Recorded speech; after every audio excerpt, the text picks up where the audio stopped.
कहानी स्टार्ट होती है और हमें एक गॉडेस का स्टैचू दिखाया जाता है, यानी कि एक देवी की मूर्ति को दिखाया जाता है जो कि अनाज और दौलत का सिंबल थी और ये दुनिया का मानने का एक जरिया था कि वो अपनी दौलत को पैदा करती और बांटती है। और अब इस मूवी में ऐसा माना जाता है कि जब ये दुनिया नहीं बनी थी तो इस देवी ने बहुत सारे बच्चों को जन्म दिया, यानी कि पैदा किया था। यहाँ पर जो इसका पहला बेटा हस्तर था जिससे वो बहुत ज्यादा प्यार करती थी, लेकिन वो इसकी सारी दौलत, अनाज और इसकी पावर्स को खुद लेना चाहता था। उसने अपनी माँ से सारा सोना तो ले लिया, लेकिन जब वो बाकी अनाज को लेने लगा तो उसके बाकी बहन भाइयों ने उस पर अटैक कर दिया और उन लोगों ने अनाज को बचा लिया। और यहाँ पर उसके बहन भाई उसे मारने ही वाले थे, लेकिन जो हमें मूवी के स्टार्ट में दिखाई जाने वाली मूर्ति है उसने उसको बचा लिया। पर अब उसकी लालच की उसको ये सजा मिली कि कोई भी वहाँ पर उसकी पूजा को नहीं करेगा। और सालों गुजर जाते हैं और वो अपने बेटे को अपने अंदर छुपा कर रखती है। अब वो जगह तुम्बाड़ जहाँ पर उस मूर्ति ने अपने बेटे को अपने साथ रखा हुआ था, तभी वहाँ पर वो लोग उस जगह को टेम्पल बना देते हैं और वो हस्तर की पूजा करने लगते हैं, जिसकी पूजा यानी कि इबादत करने से मना किया गया था, क्योंकि सब लोग अब उसकी पूजा करने लग गए थे। तो ये देखते हुए उनके बाकी देवताओं को यानी कि बाकी गॉडेस को गुस्सा आ जाता है। इस वजह से जिस जगह पर हस्तर का टेम्पल बनाया गया था, अब वहाँ पर बाकी देवताओं ने उस गाँव को कर्ज में ले लिया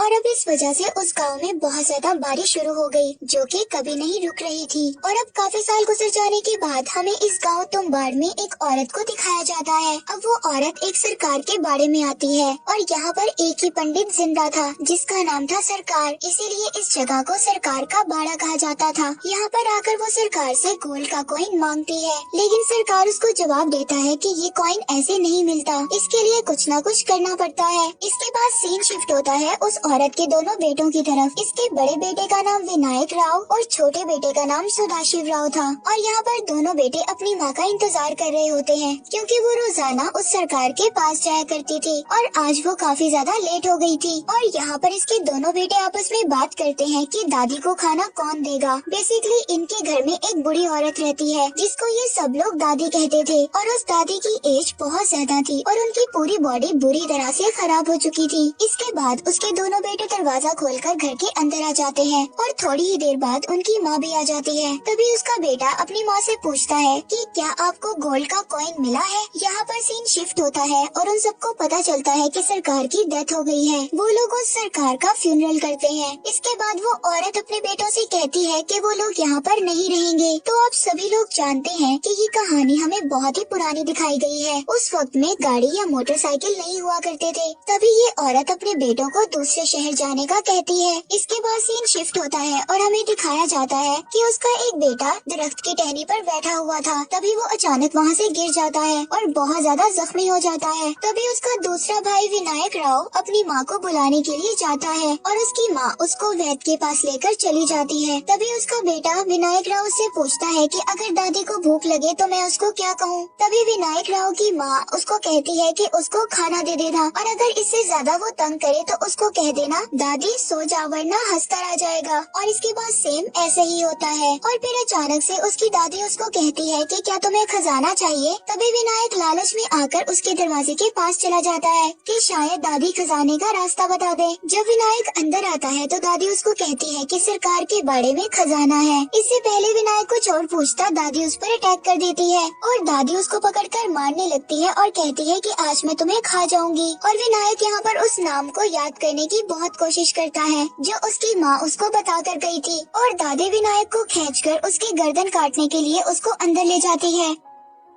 और फाइनली यहाँ पर विनायक को वो वर्ड याद आ जाता है जो उसकी माँ कहकर गई थी, सो जा दादी नहीं तो हस्तर आ जाएगा। और ये सुनते ही दादी सो जाती है और तभी वहाँ पर विनायक की माँ भी आ जाती है। विनायक अपनी माँ से अपने भाई के बारे में पूछता है और उसकी माँ कुछ नहीं बताती, क्योंकि विनायक का भाई मर चुका था। और उसकी माँ अब उसको कहती है कि हमें यहाँ से फौरन निकलना होगा। और सुबह होते ही ये लोग एक बोट में बैठकर दूसरे शहर के लिए रवाना हो जाते हैं। और अब विनायक फिर से अपनी माँ से उस गोल्ड कॉइन के बारे में पूछता पूछता है। तभी उसकी माँ विनायक को एक गोल्ड कॉइन दे देती और विनायक अपनी माँ से कहता है कि अगर हम दादी को खाना नहीं देंगे तो वो ऐसे ही शायद भूखा रहकर हमें खजाने के बारे में बता दे। लेकिन उसकी माँ यहाँ पर उसको चुप करवा देती है और अपनी कसम देती है कि वो आज के बाद इस तुम्बाड़ गांव में नहीं आएगा। शायद उसकी माँ ने अपने बेटे को खोकर अपनी लालच का सबक सीख लिया था। इसके बाद हमें 15 साल बाद का सीन दिखाया जाता है, जहाँ पर हम ये देखते हैं कि विनायक अब बड़ा हो गया था और वो दोबारा से तुम्बाड़ गांव में आता है, क्योंकि शायद आज भी उसके दिल में इस बात का लालच था जिस खजाने के बारे में उसकी दादी ने उसको बताया था। इसीलिए वो सबसे पहले अपने घर आता है और देखता है कि दादी आज भी जिंदा है, लेकिन उनसे एक बहुत ही बड़ा दरख्त बन गया है।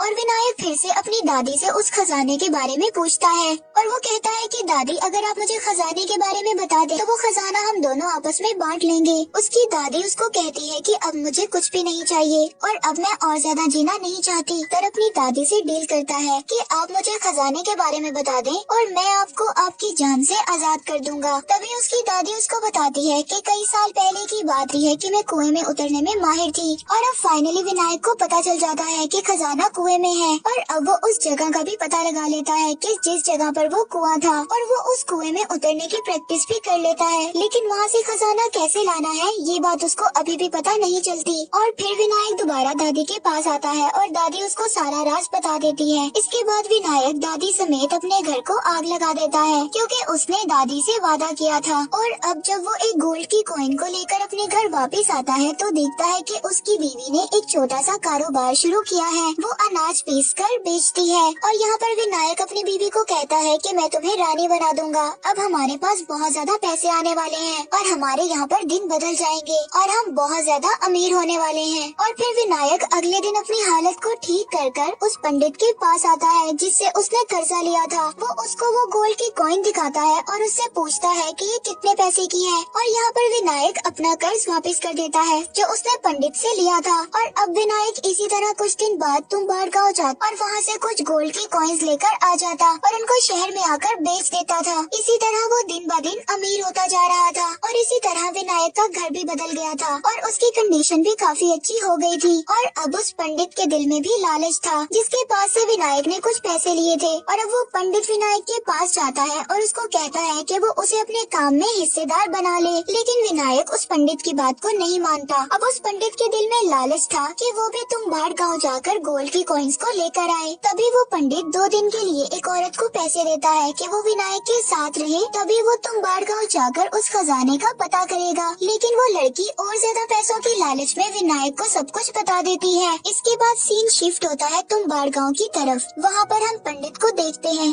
जो अब तुम्बाड़ गाँव में पहुँच गया था। इसके पीछे ही विनायक भी आ जाता है जिसकी नजर सिर्फ पंडित पर थी। लेकिन विनायक जानबूझकर उस पंडित को सब कुछ दिखाता है कि वो किस वक्त क्या करता है। और वो पंडित देखता है कि विनायक एक कुएं में उतरता है और उसके कुछ देर बाद वहाँ से बहुत ज्यादा गोल्ड की कॉइन्स लेकर आ जाता है। और अब वो पंडित भी ऐसा ही करता है। इसके बाद पंडित कुएं में उतरकर काफी आगे जाता है क्योंकि रास्ता बहुत ही ज्यादा तंग था और इस कुएं की दीवारें रेड कलर की थी। और यहाँ पर साफ महसूस हो रहा था कि कोई सांस ले रहा है। और यहाँ पर पंडित एक छोटे से ट्रंक को देखता है। जब वो खोलता है तो उसमें एक छोटी सी आटे की गुड़िया निकलती है। वो जब उस गुड़िया को पकड़ता है तो तभी हस्तर को अनाज की खुशबू आ जाती है।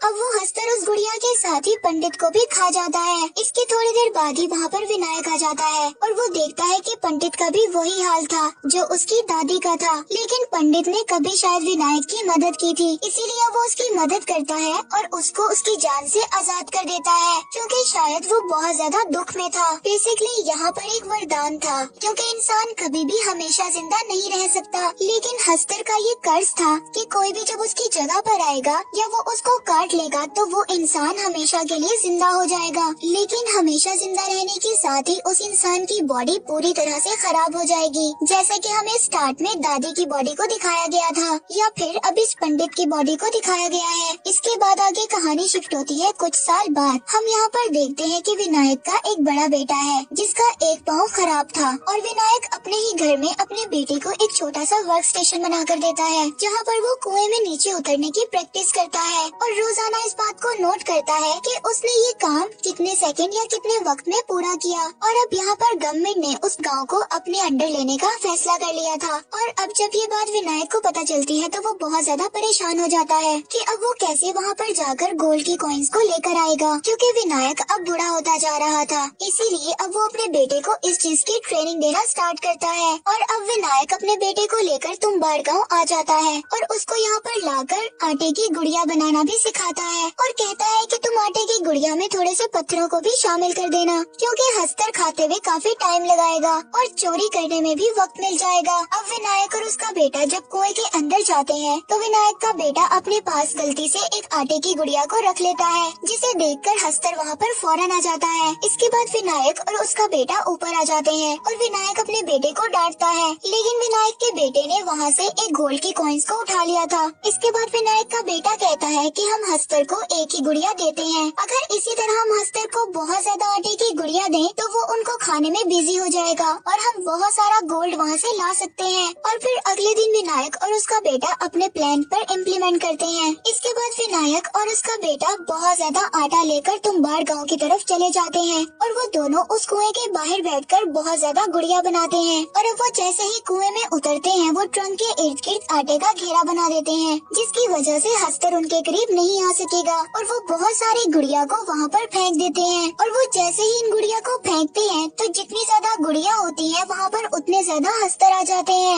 लेकिन जो उन लोगों ने आटे का दायरा बनाया था उसके पास हस्तर नहीं आ सकता था, क्योंकि उसका रीजन ये था कि हस्तर ने अपनी माँ से सारी दौलत ले ली थी। लेकिन जब वो अनाज लेने लगा था तो उसके भाइयों ने उस पर अटैक कर दिया था और उसके ऊपर इस बात का कर्ज था कि वो अनाज को अपने हाथों से नहीं ले सकता। तो यहाँ पर तो अनाज हस्तर को इंसान खुद दे रहे थे, तो वो इतने साल के बाद उस अनाज को क्यों ना खाता, और इसी वजह से वो उस दायरे को पार नहीं कर सकता था। और अब काफी रात हो चुकी थी। विनायक और उसका बेटा उसी दायरे में बैठ वो इस बात का इंतजार कर रहे थे कि जैसे ही गुड़िया खत्म हो हस्तर की तादाद भी खत्म हो जाएगी, लेकिन उनके पास एक और बड़ी गुड़िया पड़ी थी। अब विनायक उस बड़ी गुड़िया से छोटी छोटी गुड़िया बनाकर अपनी बॉडी पर बांध लेता है, क्योंकि यहाँ पर दोनों में से एक का सेक्रीफाइस करना जरूरी था। तो विनायक इसीलिए अपने आप को सेक्रीफाइस कर देता है और अपने बेटे को बचा लेता है। और अब वो खुद ब खुद उस कुएं से बाहर आ गया था। तो जैसे ही हस्तर विनायक के पीछे जाते हैं और इस घेरे से टच होकर सभी हस्तर मर जाते हैं और फाइनली ऐसा मोमेंट आता है कि यहाँ पर सभी हस्तर खत्म हो गए थे। और अब विनायक का बेटा भी उस कुएं से बाहर आ जाता है और फिर जब वो कुएं से आकर अपने फादर को देखता है और अब विनायक की भी वही हालत हो चुकी थी जो कि उसकी दादी और उस पंडित की थी। और यहाँ पर वो अपने बेटे को गोल्ड की कॉइन्स की एक थैली देता है। विनायक अपने बेटे से कहता है कि तुम्हें यही सब चाहिए था, लेकिन तभी विनायक के बेटे को उसकी कही हुई बात याद आती है कि हमें ऐसी जिंदगी का क्या फायदा, हम हस्तर के वरदान से जिंदा तो हो जाएंगे लेकिन ऐसी जिंदगी का क्या फायदा जो बहुत ज्यादा दुख और तकलीफ में हो। और यहाँ पर यही सब सोचकर वो अपने फादर की बॉडी को जला देता है। और इस मूवी से हमें ये मॉरल मिलता है, ग्रीड इज अ कर्स, लालच बुरी बला है। और यहीं पर मूवी एंड हो जाती है।